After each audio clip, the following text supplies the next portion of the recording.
Paths and Errands. The Jotun have conquered Bregisland. They hold the marches and fens, and they have made the people who remain their thralls. A number of Bregas have fled to Midwold, but many more have stayed behind. They will not abandon their land, not to the Orcs in the west. While some bow their heads to the Jotun yoke, there is no Mathilda Fisher here, and no question of collaboration with the invaders. Others actively resist them, taking inspiration from the Strong Reeds and the Grey Waters. Even those who seem to have surrendered remain as uncooperative as they can be, without bringing the wrath of the Jotun on their heads. During the summer solstice, Imperial heroes used the Sentinel Gate in a risky attack against forces attempting to maintain the mighty enchanted fortification anchored to Graven Rock. Had those heroes not been victorious, defeating the powerful guardian from the court of the king under the mountain that would have anchored the magical citadel for another year, the Jotun hold over Bregisland would have been further secured. As it is, the Berfeist was dismissed and the Ice Fisher's Bastion in Graven March has returned to the Summer Realm from whence it came. If they wish to carve out a fortress for themselves, they will now have to do it the old-fashioned way, which sources in Graven suggest they might very well be preparing to do. The majority of the Jotun, though, seem more concerned with rooting out the Strong Reeds and their sympathizers than actively oppressing the Bregas. The March army is wily and avoids obvious traps with ease. Yet, for all their fixation on the honour, glory, heroism, and a good death, the Jotun are not fools. The Lion of the North, Queen Jansdottir's personal army, is on a quest to drive the Reeds from their holdfasts and hiding places and force them to engage them in open battle. The Queen herself is not present in Bregisland. Her eldest child, Idun Rasador, serves as general this season for some reason. On the orders of her mother, she has called to her banner seasoned hunters from Tromsø and veteran Raujost from Skaland. As the season wears on, their expertise proves invaluable, and the Strongwinds are again and again forced to abandon their positions and fall back deeper into the marshes. Pride of the Marchers.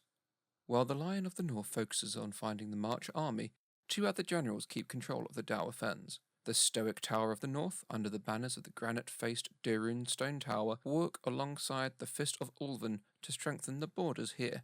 It is Geirfund Hagarsdottir who leads the Fist, rather than King Gudmundur Arson, Jarl of Jarls, ruler over the southern territories of the Jotun. It is just as rare for King Gudmundur not to be at the forefront of his army, as it is for Queen Yrsa not to lead her own. What could have drawn the attention of the Jarls of Jarls elsewhere?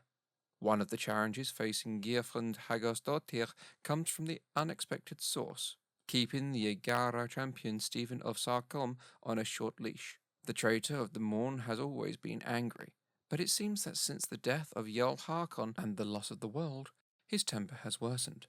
His dressing down by King Gudmundur cannot help but rankle, and, accordingly, his cruelty towards the Marchers has become more and more acute. Whispers are beginning to do the rounds that other Jotun champions will not fight alongside him, or with the Yagara under his banner, for fear they will bring dishonour on themselves. For his part, Stephen takes a vicious pleasure in striking against anyone shown to be part of the network of resistance fighters that spans the Fens. He seems to be staying just on one side of the line, but it is surely only a matter of time before he crosses it. There are other champions in Bregisland, other warbands. The Ice Fishers of Dansk have been here for the last year, and they show no signs of departing. They are joined by Helma Skutadottir and her Raven Banner, turning her clever gaze on the matter of the Strong Reeds, while her warband explores the marches, seeking to root out its secrets. Isa Winterborn and her Walrus Banner are here also, as are the Howling Bears under the standard of Yanya Orandoln, but their eyes lie to the east. They launch several raids across the border into Midwold, into Oddmire, and southern Mead March. While they never approach the city of Mead itself, they keep the Valiant Pegasus, the Autumn Hammers, the Drakes, the Bloodcloaks, and the garrison of Fort Fidelis busy. Indeed, were it not for the presence of the armies, it's not impossible that the two warbands together might have seriously threatened the people of Odd's End. It stands as a sobering reminder just how close the Jotun are to the heart of the Marchers. Flip of a coin. Back in Bregisland, the Strong Reeds may be on the back foot, but they continue to foment resistance and gather support. Some 20 Imperial captains have brought their warbands west to support the Marcher army, to do what it takes to try and keep them hidden. Most are marchers, but there are a significant number of soldiers from the League alongside them. Several of the latter are from Holberg, and are no strangers to fighting in marshes. Together they ambush Jotun patrols, move supplies, rescue marchers who would otherwise have fallen into the hands of Stephen of Sargome, and lay the groundwork for the eventual uprising against the Jotun. The unconditional support of the Marcher Assembly has gone some way to ensuring that the people of Bregisland, whatever they may think of the Empire as a whole, are eager to support their army regardless of the risks. Yet there's only so much that can be done. The Lion of the North have experience dealing with Imperial spies and scouts. They tore apart the old spy network in Hordaland, for example, and the veterans they have brought in to spearhead their campaign are near a match for even the most quick-witted of the Strong Reed's captains. It comes clear only a little too late that part of the reason for the raid into Midwold is to identify the smuggling routes used to keep the Strong Reeds supplied. In the end, though, it is partly simple bad luck, a roll of the dice, that sees things start to become unstuck. A conversation overheard, an overzealous would-be champion hoping to impress Isa Winterbourne, an early autumn raid against a tavern along the shores of the Westmere, and 3 Ottery smugglers fall into the hands of the Jotun. They keep their mouths closed as long as they can, but, in the end, faced with watching their sibling and father die, one of them talks. That's all it takes to start the dominoes falling. After that initial raid, the Lion of the North have the first thread they need to pick at to start unravelling the resistance, and they attack it with gusto. While the ravens of Helmaskutasdottir seek out the safe houses in the west, Isa and her Yagara begin to systematically arrest and question travellers across the east. The Strong Reeds are spread out across the territory.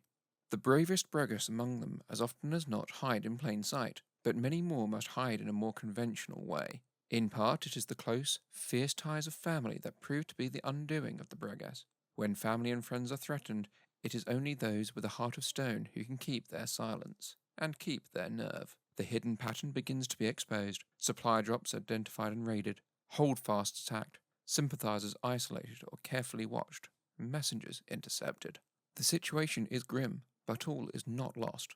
The Jotun have not found the Strong Reeds as such. They cannot force an army that has disappeared into the reeds and marshes to fight them, but they can make it increasingly untenable to remain hidden, to continue to fight piecemeal against the invaders by cutting away all the ways that the people of the marshes can support them.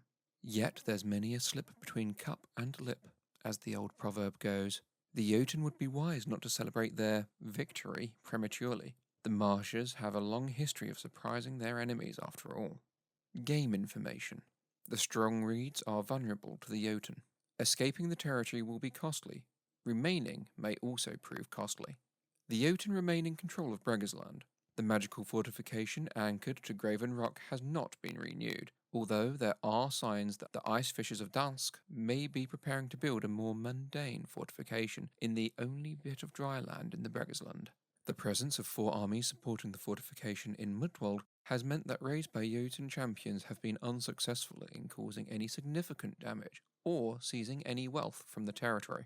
The Lion of the North, thanks to the scouting expertise of those champions who have come from Skalan and Tromsø, have exposed vulnerabilities in the Strong Reeds.